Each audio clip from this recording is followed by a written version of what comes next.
All right, everyone, thanks for hopping on. We're just going to wait a few minutes for some participants to enter the webinar. We'll get started here momentarily.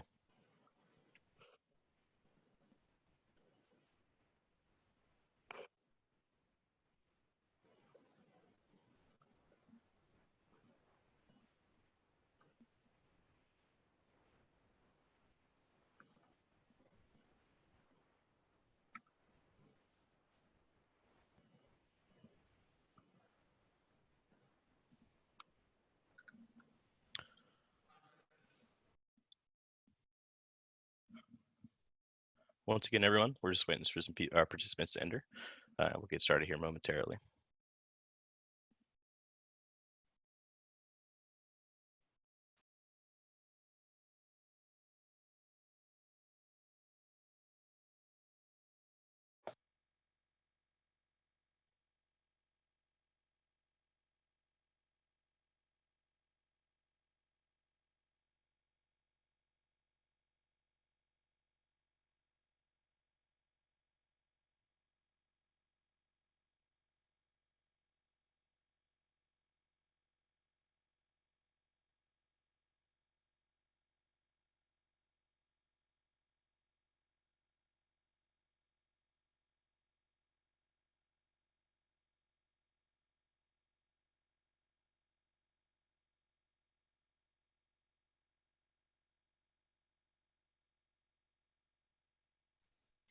All right, fantastic. Hello, everyone. Thanks for taking some time out of your day to join us on this webinar. My name is Jeremy Tan with OneSource, and I'll be hosting today. We're also joined by our security awareness partner, Cofense. We are excited to talk about the landscape of phishing during this interesting time and how these threats are affecting your employees who are working from home. I'm joined today by Steve Cobb. He's OneSource's Chief Information Security Officer, and also by Tonia Dudley on the Cofense side, who's Passionate Security Solutions Advisor, focused on phishing defense advocacy and helping organizations minimize the impact of these phishing attacks. If you have any questions throughout the webinar, please submit them in the Q&A box at the bottom of your screen. We'll try and answer all of them at the end. If we don't get a chance to go over your question, we'll follow up individually. Once again, thank you, everyone. And now I'll hand it over to Tonia.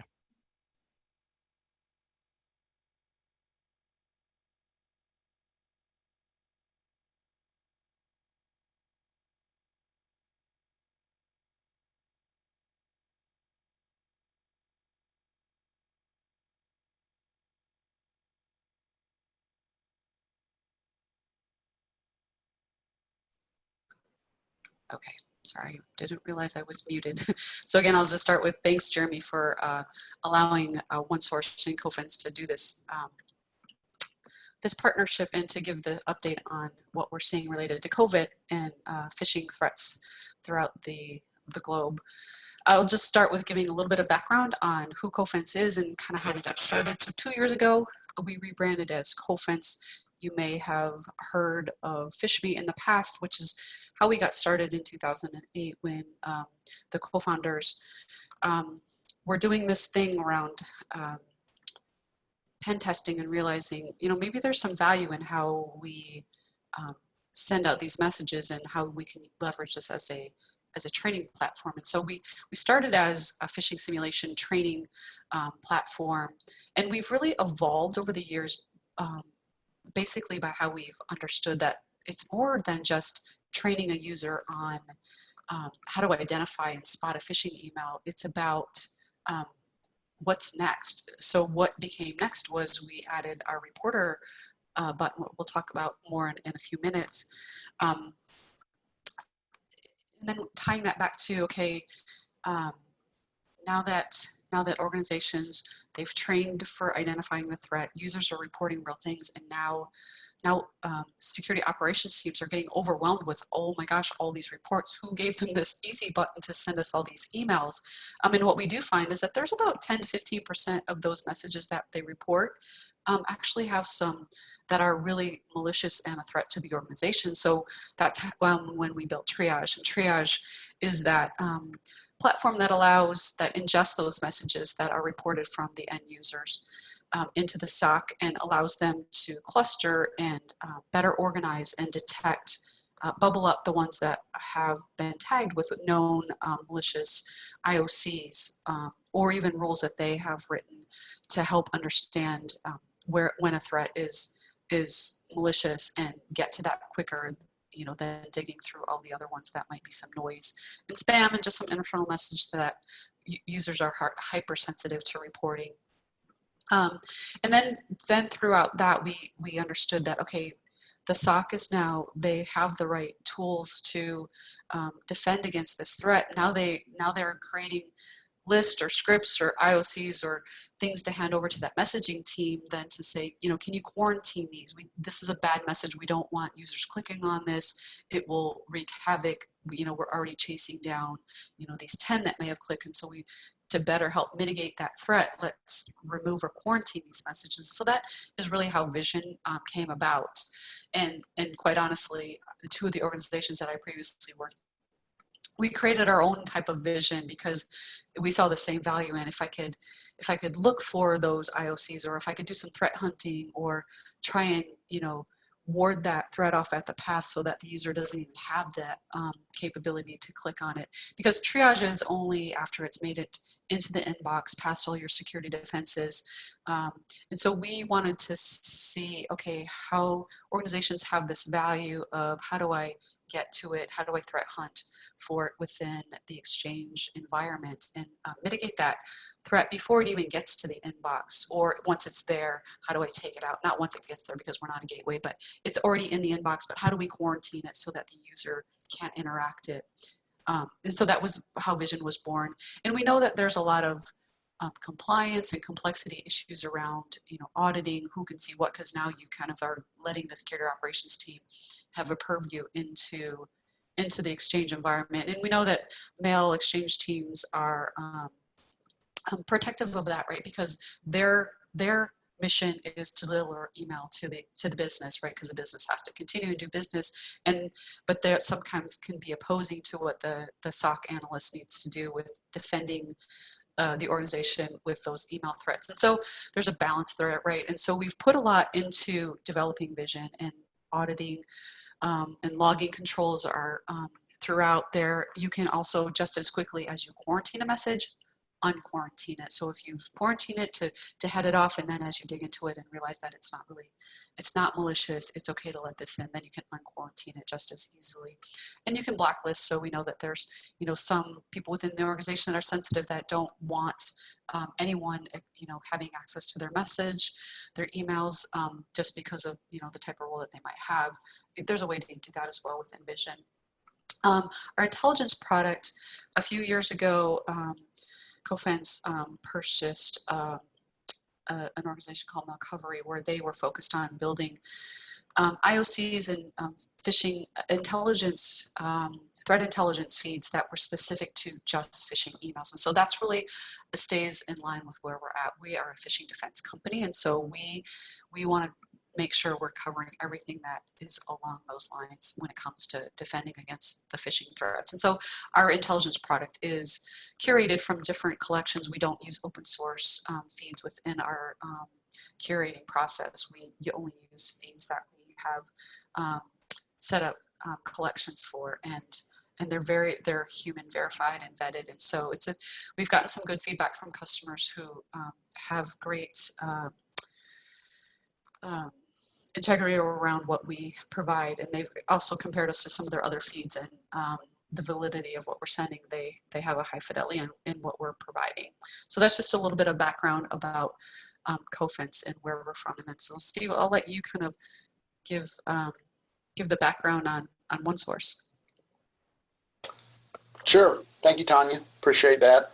Appreciate the information and understanding around Cofense. OneSource is proud and honored to be a managed security services provider partner with Cofense. And so we use the Cofense products ourselves, and also for our clients where we manage security for them, we utilize the Cofense product. So OneSource we align closely with Cofense around that because we're very passionate about cybersecurity and protecting our clients. We've been in business now for 26 years, and we have three main lines of business: communication lifecycle management, managed IT services, and managed security services. And so our bottom line, our goal in life really as a company is to try to help our clients be the best they can be by doing the things that they may not have the resources or skill set to do, coming alongside them and helping them by, advisement, consulting, and even operationally from a managed security standpoint. So we're very passionate about that. It's the culture of OneSource to just help our clients and help them do the best they can. And so that is a unique piece of the partnership that OneSource has with Cofense, because we feel like we're from the same ilk. We care the same about our clients. We just want people to be safe. We want them to be able to succeed and be successful in the safest and securest possible way. And so we align very closely there, and I think it bears out in the partnership that we have to our clients, the experience they have working alongside the Cofense products, intelligence, and services tied with OneSource, managing those and providing advisement and consultancy about how they can use it and become more secure. OneSource, our managed security operations, we have 3 SOCs across the U.S., and so we provide coverage for our clients 24/7. And as I said, we are managing the Cofense products. So when clients utilize those and the pieces like a reporter button and things like that, our managed security operations team works directly with either an internal IT and security team for a client, or sometimes we provide even those resources to those clients that may lack bandwidth or resources or skill set within their own environments.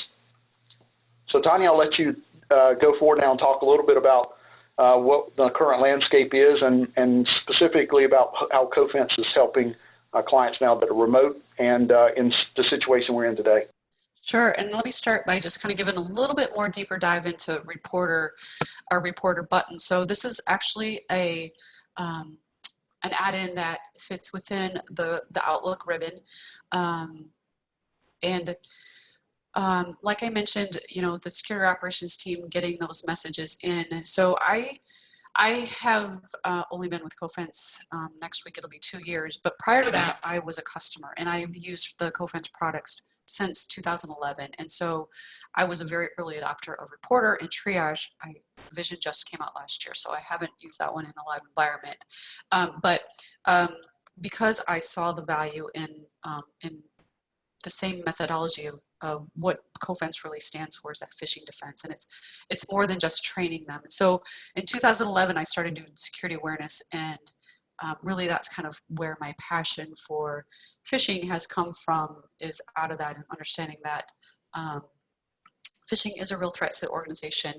When I started in 2011, it was after working on a major incident response project, and so getting to see frontline on how threats affect the organization was eye-opening, and it was a great lead into me doing security awareness and really understanding that it's more than just a compliance checkbox. It's about teaching your users and helping them understand the why, and more marketing to them, right? It's a culture change on how organizations should be more sensitive to the behaviors that they're doing that could have an impact on the organization. And so when we think about the user pushing that button, prior to having this button, one of the things that I worked with my SOC on is they were like, can you tell them to add it as open an email, add it as attachment? So I before Reporter existed, I had created on my security awareness portal a link that said report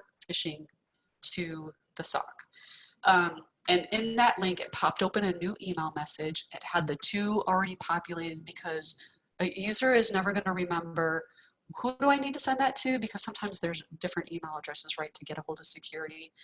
If they don't know that they're going to forward it to somebody they might know, in the midst of all that forwarding, you lose the header, right? And to a SOC analyst, being able to have that message fully enclosed and without having any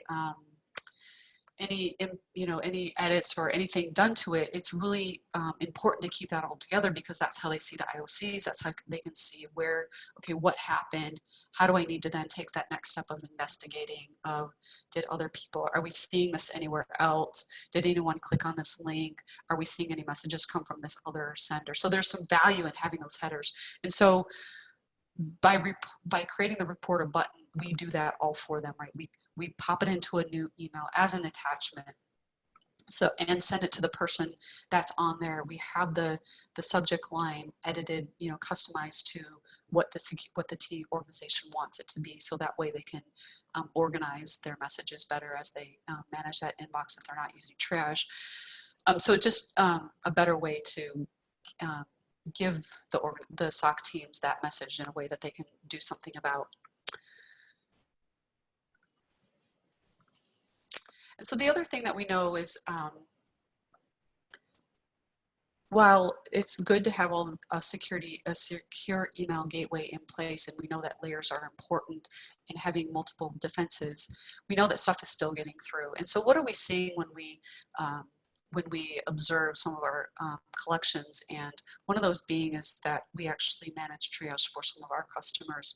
And so we kind of get an insight as to what's actually making it past the gateway into the inbox. And so we're seeing, all types of malware being delivered. And we have a research team that actually digs into some of these things, and one that actually closely follows Emotet. And Emotet can be very dangerous, and even though it's been offline for the last couple months, we're still anticipating what is that next move going to be. So this is, again, where the value of having your users really trained on how to spot a phish, because they don't know what all these things, all these different malware means and what they can do to their system or giving away their credentials. But they do know how to spot that something just doesn't look right about this message. And so that's, why we really start with leading with training the user on what to look for. So back in the beginning of March, I want to say, we started to look to see, are we seeing COVID-related messages, coronavirus messages hitting any of our customers?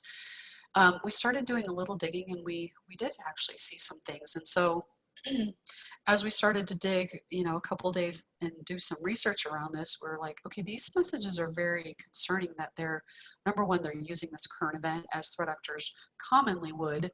But what can we do to kind of get the word out and help the community with, this is a really hard time that everybody's dealing with. People are remote now. This is a unique situation that we're in. What can we do to help the community? And so what we did is we stood up this coronavirus phishing center, which you can get directly off of our website, or there's the link below in the footer there. But what are some of the things that we created was an infographic for, organizations to send up to the users to kind of post on some of their websites of, here's some key things to look out for. Remember, it's really just about general phishing, but they're leveraging this moment. And then we did a webinar around it. And then we also created a podcast around just kind of what are we seeing and how we started digging into this. We continue to write blogs around where we see specific threats and kind of just breaking those down and digging a little bit more into the threat. And then, but most importantly, we created YAR rule. What we use within triage is YAR rules to help tag and bubble up those high threats. And so we decided that, let's give back to the community and help people fight against this phishing threat related to coronavirus. And we created 2 YAR rules, one that's specific with IOCs that we're finding. So every day we're posting an update to this YAR rule. Our research and intelligence team are digging into any new threats that we're seeing, which every day there's something new. Very rarely do I find anything new that we're posting.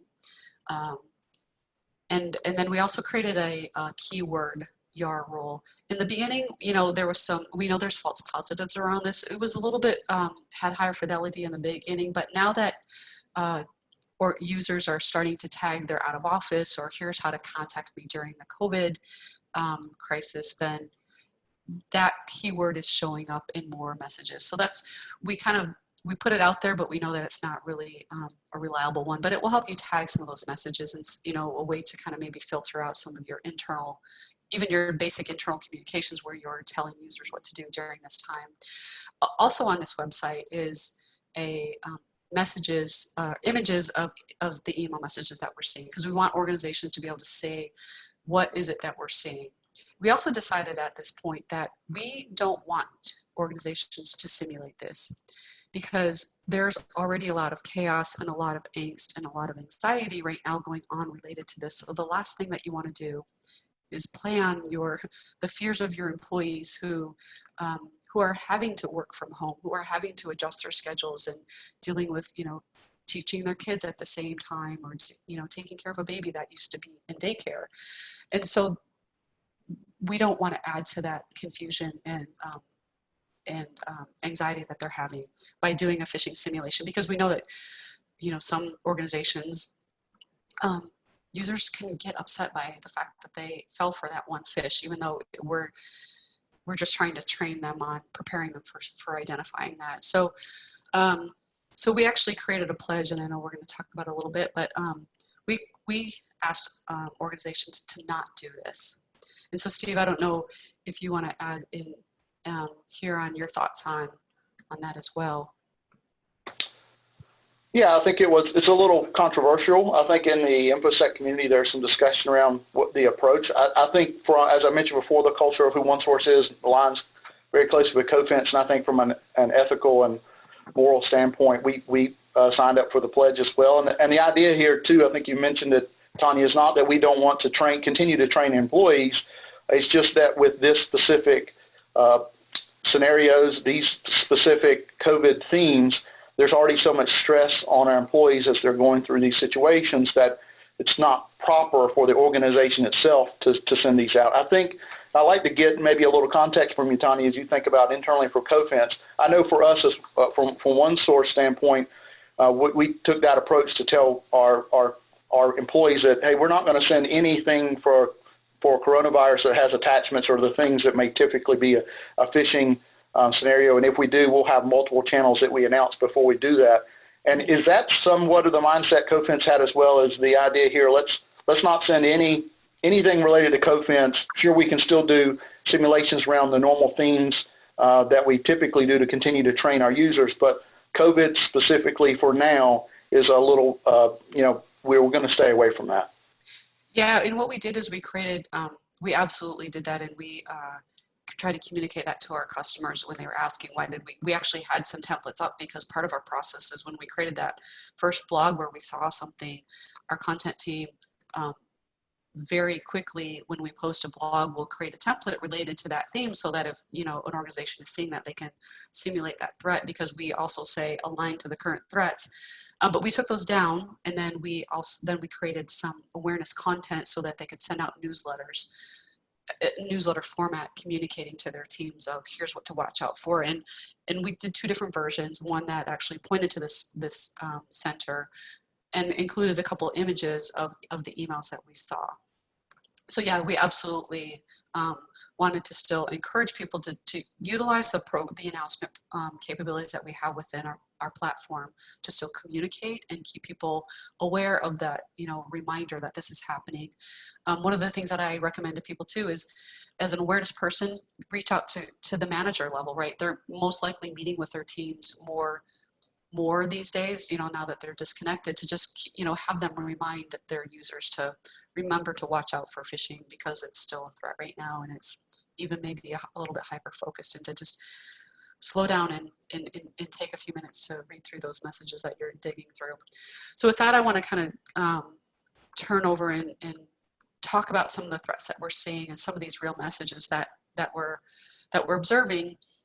And as you can see, sometimes I'll get some customers that get hung up on making some really sophisticated looking messages, right? They want to build these templates that look all fancy, but when you look at an actual phishing email, they're very simple. There's nothing complex about them.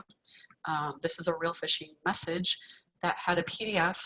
Then when you open up that PDF there's another tactic that we're seeing, PDF with links. So they open up that PDF, it has a link in it, and they open that link, and then it goes to this Sway Office website that's very simple. Not a lot of development went into that, right? They're telling that recipient that, hey, this file's encrypted. Click here to download that. And so when they download that, then they can see a smeared image of what that PDF is supposed to tell them. It looks like it's a legitimate invoice, like, hey, I do need to open this because I need to do something about this, business related. So click here to enter your office credentials, and then here's the standard office imagery that we see over and over again.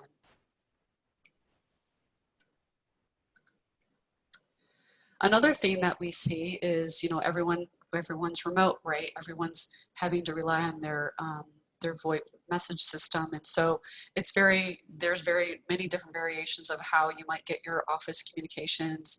You know, are you just does your organization just use the standard messaging that comes with Microsoft out of the box, or as this one has the Cisco messaging? And so threat actors are leveraging this, right? They are spoofing. This one is from an education system.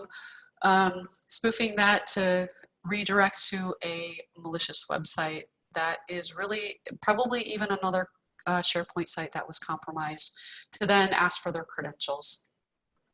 Again, the same typical imagery that we see from Microsoft out of the box. And so we are seeing a lot of different variations of voicemail. So really make sure with your, if you're communicating with your users, your organization, to remind them, hey, this is what our messages look like when we do voice, you know, if you get a voicemail, and remember that it's still important to pay attention to that URL. If you do click on that link to listen to your voicemail, is it really taking you to the place that we say is where we host our voicemails from? This is another interesting message. So this one took me a little bit back, because when I recognize an organization, it burns me a little bit that, okay, I'm concerned about this. But so just reading this message, right? It's a typical, yeah, it's goal creating season, right? So I need to update my goals, or it's a legitimate business communication. Although if you read this one out loud, you get a sense that the grammar is maybe a little bit off, which is another key that, you know, indicator that we always tell users to look out for. But then again, so let's dig a little bit deeper though when we see this. So what looks like it's an attached Word document. However, when we actually click on that Word document, it's not a document, it's a link to a OneNote that's hosted on a SharePoint drive. And so then, okay, now I still have to open up that that document by clicking that link. And so I'm getting this document now. It's fuzzy in the background, so it looks like it's a legitimate document that I'm probably supposed to read. So let me put my email address in. And so a tactic that threat actors will do is bounce you over to another page where they actually have the code hosted, where they're collecting the credentials. And so again, we see the basic, the common Microsoft Office imagery here. So now I'm going to go to another message. So what's interesting about this one, there was a little bit of different language here. So we are seeing once in a while we will come across a message that's in a different language. Not everything is written in English. It is what we see most likely. This one it looked like it was directing the user to something that might look like it's hosted on their internal directory system, right, on their file system. But this one actually had 2 layers of logins. So now you can't see that because it's in the background. I will repurpose this. But what actually happened here is that the one that's behind that imagery you can't see, is that they actually took 4 blocks of color, and they have what they were trying to make it look like it was the Microsoft logo, which it's a really bad job of. And then from there, you get prompted then to the Microsoft imagery. Again, they're getting crafty with these different messages because they're trying to evade some of these gateways that are, might be detecting certain websites. And a lot of organizations have gone to this URL defense wrapping of the URL. And so, it makes it difficult for a user to hover. Actually, we don't even we have gotten away from telling users to hover over that link, that they should, we've wrapped it around so we're inspecting it, when actually they're not really inspecting it until you actually click on that link. And we'll get a little bit into that in a little bit later as we talk about some of the trends that we're seeing. Again, another voicemail message. This one was interesting though, because it was an HTML document that was attached. Why would I have a website attached to listen to my voicemail? But that's not the interesting part. The interesting part is the first page is a CAPTCHA. So if you were to take that document and that attachment and throw it up against Virus Total, it's going to scan and just see, oh, it's just this website that wants you to acknowledge that you're not a robot, right? And not even put in a captcha. It's just a, I'm not a robot. Then that takes you to the next page where it's going to get your, ask for your credentials. Again, basic Microsoft 365 imagery. So then let's move on to BEC CO fraud. So we are seeing this theme continuing to use the COVID theme and coronavirus, which goes to something else that we're seeing. So initially, when we started looking at these messages, we were seeing very targeted around the theme and supplies and different elements about coronavirus, you know, working from home. The themes all were around that. But then we start to see phishing kits adapt, right? They say, oh, I can leverage this moment. I don't need to rewrite my kits. I can just go into my phishing templates and add the word COVID in there or coronavirus. That's going to get a little bit more sense of urgency, or add in a line. So actually last week, the FBI issued an alert saying that they are seeing an increase in this tactic as it relates to purchasing PPE and other supplies. So again, leveraging the moment, right? BEC is a conversational email. There's no URL to click on to go to some website that would download or ask for your credentials. There's no attachment that's going to install any malicious information on your on your device. It's simply asking you to respond. And so when we talk about BEC, this really comes down to controls that you have in place around sending money out of your organization. Because what happens is then this becomes a conversation. Then they're asking you for payment. Then they're saying, hey, the normal place that you would normally send our money, they are spoofing legitimate people within the organization.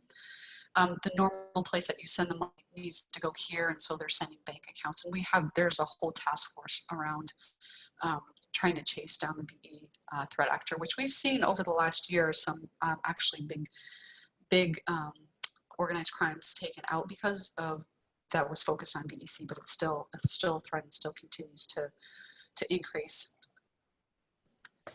Hey, Tonia. Yeah. As we talk about BEC, I think it's interesting or maybe relevant for us to talk about. We mentioned secure email gateways. Obviously, they're necessary. They're great. They're good products. Everyone needs to take advantage of those. But this is a particular case, where technology really can help you, right? Because these are a lot of times very sophisticated or legitimate emails that secure email gateways may pass through as legitimate. So to your point about controls, very important here to train behavior on our end users and employees, so they look at things like, does this person normally ask me for this? Is this the right time of day for them? When did I receive this email? It is conversational, and to the point of really changing processes and procedures around if I'm going to send money out or do a request for a financial form change. We have kind of a multi-factor or two-step process put in place where we can verify those with the proper people that they're occurring legitimately. I think this is we'll continue to see these rise as legitimate companies become compromised, and threat actors use those compromised valid email accounts to execute business email compromise. Absolutely. And to your point of, they're even getting more sophisticated with these, because as we started to zero in on, hey, the CEO is never going to ask you to do this no matter what level you are, right? Because you have a sense of, oh my gosh, I need to do this because of authority, right? They're actually moving down to multiple different layers within the organization of names that they could still look up and say, oh, that's a manager, I need to do this for them. But also what we're seeing is they've shifted it to payroll direct deposit changes is another tactic where they say, hey, I because of the situation, I need to change my bank account information for my direct deposit, targeting those HR and payroll type people within the organization. Another thing that we see is them moving to the gift cards instead of wiring money, right? Because now the banks have caught on, and the banks are putting in controls around this and actually able to stop payments if you notify them quickly enough that you've sent it erroneously to the wrong person.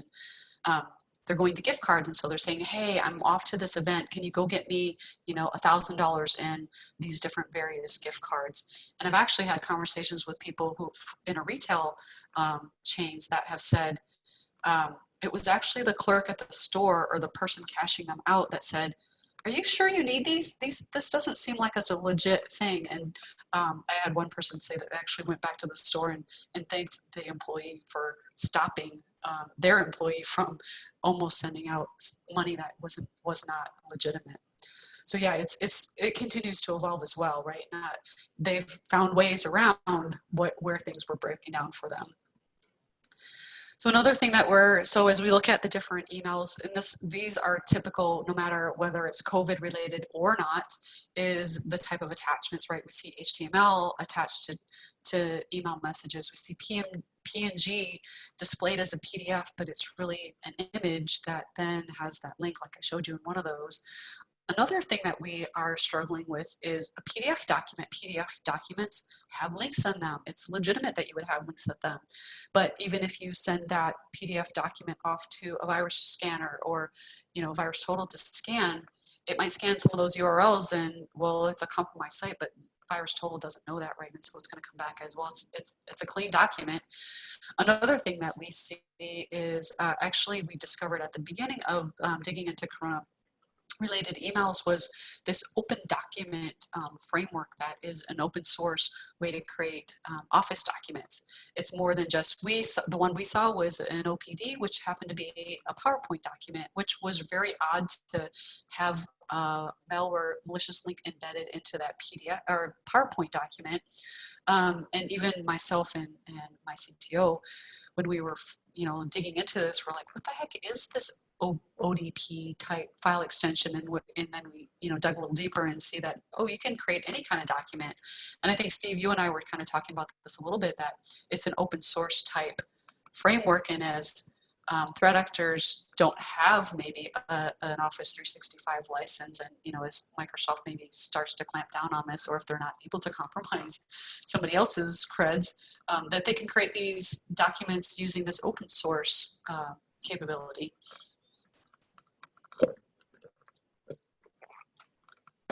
Yeah, and part of the interesting thing is that some of these open sources they can use will open in the native Microsoft applications, right? So a user to get something with an ODP extension maybe says, I wonder what this is, but it's not a document. I've been warned against documents and PDFs and those sorts of things. Let me open it, right. and then something malicious can drop. So yeah, I think it's once again broadening the awareness for our users and training them to be not paranoid, but we want them to be suspicious, right? We want them to consider what they're getting in the context of who's sending it and what it is being sent to them. Absolutely. So the other thing that we have been noticing is that they are using existing malicious attachments. We're seeing the keyloggers, that we have seen all along in just regular phishing kits. Now they're leveraging these with the Corona theme. Ransomware, we've seen a couple. Actually, we saw one that was targeting a research center that was doing vaccine research, which was heartening. That one hit the headlines a couple of weeks ago. And so the other thing that we see when it comes to ransomware is they're being very targeted to more institutions. We still hear them related to city municipalities. They're targeting organizations or entities that can't afford or don't really have the security investment that an enterprise would. Along with the ransomware, there's also a data breach element, because a new tactic that they've started doing is when they send you that, when they lock up your system and tell you, pay the ransom, or we'll start releasing data. If you have backups, it doesn't matter, because ultimately they're going to start releasing some of that data if you have not given them the ransom. And so now you're in a data breach situation where now you've been exposed because you didn't pay the ransom because you said, I have the backups I'm going to restore.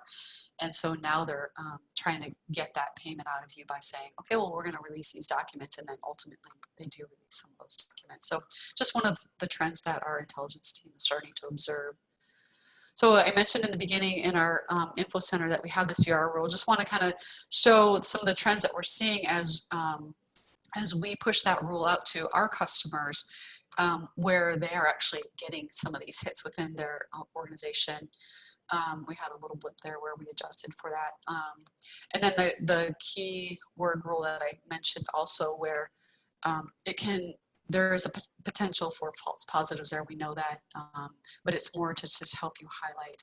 But after we did our first webinar and we kind of launched these out there, one of the questions that we got feedback on is, hey, can you put that on GitHub so that we can adjust it into some of our technology? That would be much easier. And so we do that. So every day we are updating this rule. We're up to version 19 now, and there are quite a number of IOCs in there. We had an interesting email that we came across this week, or was it late last week? Now it's all blurred to me because every day I'm digging and posting. Every day we're putting new email images on that website. Was related to Humana. And this one was a very interesting message because there were 50 different subject lines. So if you're searching for subject line, that was thrown off. Within our triage instance, these were not clustering because the subject lines were different. They were using multiple abuse at company name, legitimate abuse email boxes that you would normally send your abuse to at an organization. So that was an interesting tactic, and then just the number of subject lines. And so we had quite a big number of people report this message. It was interesting looking at that one. It was a very well-written message. So to me, when I see a very well-crafted message that they've scraped it from some organization and they've figured out a way to craft it in a way when they're delivering it that has a uniqueness about it, that makes it hard for you to block it and stop it and detect for it. Just another tactic. And so now let's get into a little bit of, we talked about some of what we're seeing and what can you do to protect yourself and your organization in this remote work environment that organizations are not used to, right? Sure, they may have had a few people maybe in their technology group or, certain one-offs where people worked remote when they needed to, but not everyone all at once. And so there was a scramble right in the beginning where, it's shut down the office and everybody work remote. Okay, well, how do we do that? We need to get things in order. And so, sometimes you didn't have enough laptops to send out to everybody. So and you use the cloud for a lot of your things that you do in your day-to-day or business function, because a lot of things have gone to the cloud. And so that's an advantage here where, your business functions can still maybe operate at some level until you can get things to them that they need. But what does that mean? That means that they're maybe accessing their work information on their personal devices. So it's really important to help them understand that it's really important for you to keep your work and your personal separate. Or maybe now they're getting a laptop home that they never used to have a laptop. They just had their mobile device, right? They had their iPhone or their Android, and that's how they accessed their email or their social media. And now they have this laptop, and now they have a tendency to want to go check their personal email on that and do other activities, browse social media and some other things that might be a place where maliciousness leads, or again, downloading things onto their personal device. So if, this is where keeping those devices updated is important. If they're using a personal device, have they, updated it with the latest updates that have been out? When Aaron, one of our co-founders, talked about how, when his son was getting set up to do his online school, that, he had an old laptop he dug out. It took him 2 hours to get it updated and where it needed to be. But as I can understand, somebody might be frustrated, like, that's taking too long. Why do I need to do all these updates? And maybe giving up, but don't give up, because that's really important. What we see threat actors doing is leveraging old vulnerabilities, not 0 days. So that's why keeping up devices updated is very important. Protect your creds. Over 75% of the email messages that we're seeing in our Phishing Defense Center are credential theft. And we know that what can they do with those credentials? Well, we're in the cloud, right? And if we're using those same, even if we're using SSO, like using those same credentials across all of our business applications, I only need to capture a few credentials that I can then now log into your legitimate business systems as that known user and go unnoticed.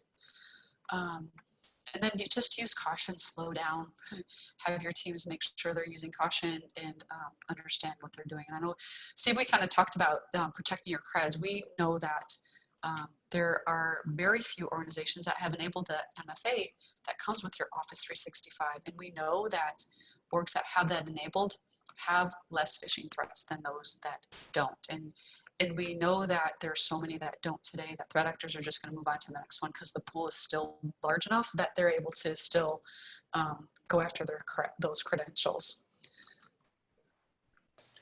Yeah, we see that in a lot of small enterprise, mid-market companies because maybe they don't have the resources or skill set in-house to deploy that. But it's a very easy deployment, and I would encourage a couple of things around that. Most definitely, without a doubt, the global administrators at the very least need to have MFA turned on for Office 365. But it's really not that difficult to turn it on for all users, and it's good best practices to do in today's time. And I think the other piece to make sure we inform our employees about is, reutilizing creds, as you mentioned, across several different platforms. Now that we're trying to make it, we're sometimes giving up security in the hopes of convenience, and sometimes that's a high-risk situation. So making sure that employees and staff aren't using the same credentials across multiple business accounts. For instance, using your Office 365 credentials as the same as your financial login credentials is not good best practice, because if those creds are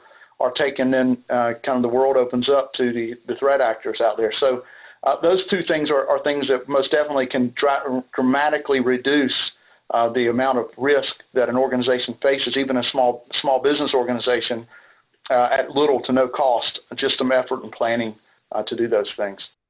Yeah, I would agree. Using the MFA authenticator is very easy to do and to get it configured. So I absolutely encourage that as well. So I know we're getting close to opening it up for questions, but I just want to cover a few things on what we're seeing as related to trends. As every day, one of the first things I do in the morning is look at the threat feed of what we published the previous day as far as our threat intelligence. Absolutely, the number one theme that I'm seeing is finance related. So invoice, purchase order, shipping receipt, anything that has to do with procurement. These are the themes that threat actors are going after. So I highly suggest that you really hone in on working with those business functions, understanding that they know that they are under attack and that they are being targeted and they are a high risk to the organization. Even as a manager, you may have signing authority, right? So you may be getting that invoice. So it does need to go broadly across the organization, but then specifically honing in on your HR and your finance teams to understand, really validate who is that coming from? Is it legitimate? But then again, you can still look like it's a legitimate coming from a legitimate user, because as we talked about, credentials are getting spoofed, right? And so they can spoof a credential from somebody and then send out legitimate emails that might have been in your sent box to, or in your contacts to somebody who you really do business with. So it is getting more and more difficult to spot these. And so that's where reporting really matters. So even if that person did open up that email, clicked on that link, or open up that attachment, it still becomes a really good message to encourage them to report that message. Even if you did, so let the security teams know that you know what, this looked legitimate to me. I did this, but it's now something feels off. And so I just want you to check into it.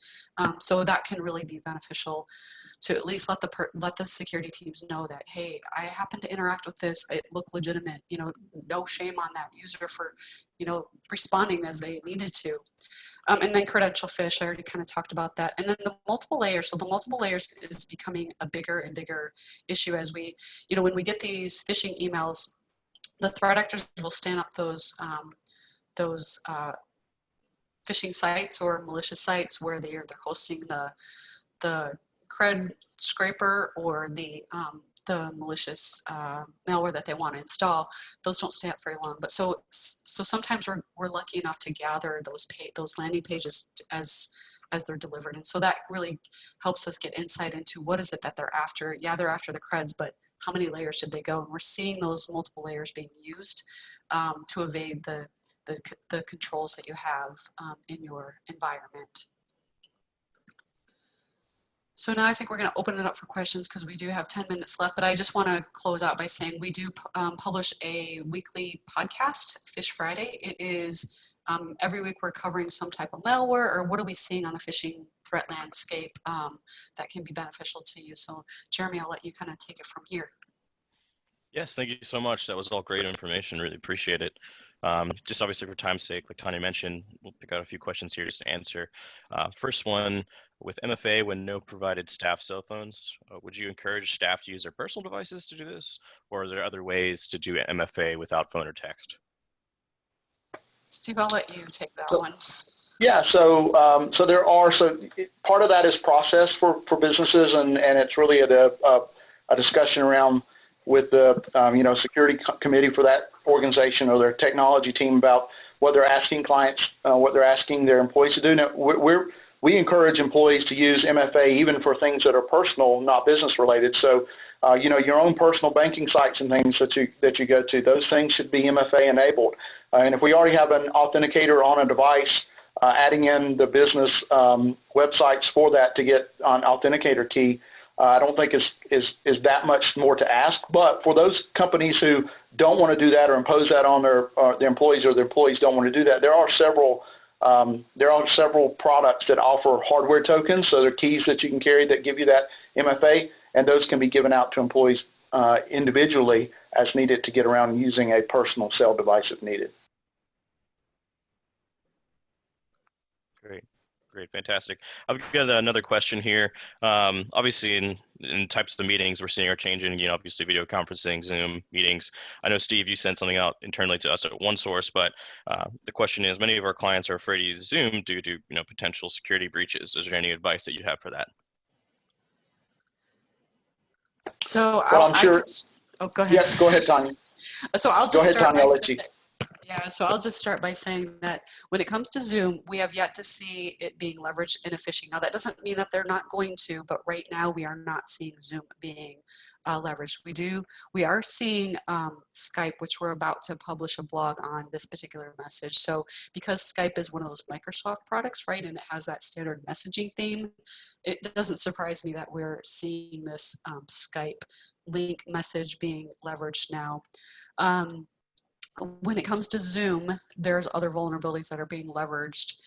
So they don't really need to go to phishing yet. So I anticipate that as Zoom starts to put in more security controls and really lock that down, then they might start to go to the phishing angle. But right now, we are not seeing Zoom being leveraged. Go ahead, Steve. Yeah, and I'll say I know that we have seen some themes around WebEx as well. So it's definitely a thought process that most definitely, as Tonia mentioned, it's probably going to be leveraged. I think there was a lot of knee-jerk reaction initially with Zoom. A lot of the information that was shared in the beginning were more around the configuration of Zoom itself and less about the security. Now, I'm not saying that security is concerned for not only Zoom but all products, but there were some configuration, and there's some articles out that you can go look at that give you the configuration keys or configuration steps to take to secure your meetings more, to not publish your meeting ID, to close off to external people, to close meetings when everybody's in them, so somebody can't Zoom boost your Zoom meeting. There are several things you can do there to make it more secure and less anxious about utilizing the product. We'll say that all those products that, because of their usage, has gone up, quadruple digit percentages here in the last few weeks, that it's, just imperative to make sure our employees and staff that are using those are following the best practice and security conscious as it can be. Yeah, another thing that I will encourage too is if you have a standard video conferencing that you're using, so if we use Zoom, I have the app installed on my machine, right? And so I don't click links even if they have them in the meeting notice. I open my Zoom app, I put in my meeting ID manually and my password manually. It eliminates a few steps that I need to do, but it also makes sure that I'm going to a legitimate message, right? And I'm still not clicking on those links. So if you're using those, most of them have apps that you can push out to your organization, right? Or direct your staff to say, okay, I want everybody to install this, this WebEx or this Zoom or this, GoToMeeting or whatever it is that you use. Have them install that and make sure that they have the legitimate version, right? That is the one that is used and kind of signed by the company, and then you're patching it then as those updates come out. Fantastic. Yeah, obviously that really resonates with the times that we're in right now and all these video conferencing. I guess one last question I have here is around obviously the messaging. I know that we mentioned the pledge that Cofense is providing to obviously remove that COVID name when sending out training materials. What kind of messaging would you recommend using instead? As far as just doing simulations? Yes. So simulations. So this is where I really would encourage you to just keep training your users on credentials. Credential theft, like I said, is the #1 thing. And so if you can get them to understand that they're going to be phished for their credentials and what to look for. And so within our platform, we have a couple different variations that we have available. We can't simulate, we stay away from brands, right? Because we don't want to break any laws by using anybody's IP, but we have templates where we've kind of crafted it to look very similar to a Microsoft login, right? So that you can try and train, and if you're going to Office 365, you haven't gone there yet, but you're going to, I highly recommend you start training your users on what those messages should look like, what your default page looks like when you log in. Get them to understand when to and when not to put in their credentials. So the other thing that now that I'm going to start my talk track to include is, even if you've clicked on that link because, okay, it looked legitimate, I've clicked on that link, before you even put your credentials in, look up at that URL, because we know that URL defenses block you from doing the hover anymore. So look at the URL that it took you to, and before you even put your creds in, right, is that someplace I'm supposed to be going? Because even if you look at that, most likely it does not line up with what was in that message. Sometimes it may look like that message said, hey, I need you to log in to sign off on this invoice for such and such company. But when you click on that link, was it really that company's page? Their SharePoint site, right? Because it's really easy to stand up those sway sites or other, they may compromise another SharePoint site, but that doesn't align to the message they sent you. So just really pay attention to the URL that you're at before you put in those credentials, but enable MFA, of course. All right, thank you. All right, once again, thank you for your time today, everybody. We had a great time discussing how phishing threats are changing rapidly alongside with our current work environments. Unfortunately, if we did not answer your question, we can follow up individually with an answer. Thank you to Tonia and Steve for the valuable knowledge on how to combat these phishing attempts during this time. As OneSource, we'll be sending out a follow-up email to everyone with the link for our ebook that you can see here on 5 mid-market cybersecurity strategies for the companies to survive the current threat landscape. And we're also offering free demonstrations of the PhishMe and Triage solutions, as well as a link to this webinar on demand to watch again or to share with your colleagues. Thanks again for attending, and please stay safe and healthy out there. Thanks, everyone. Thank you, everyone.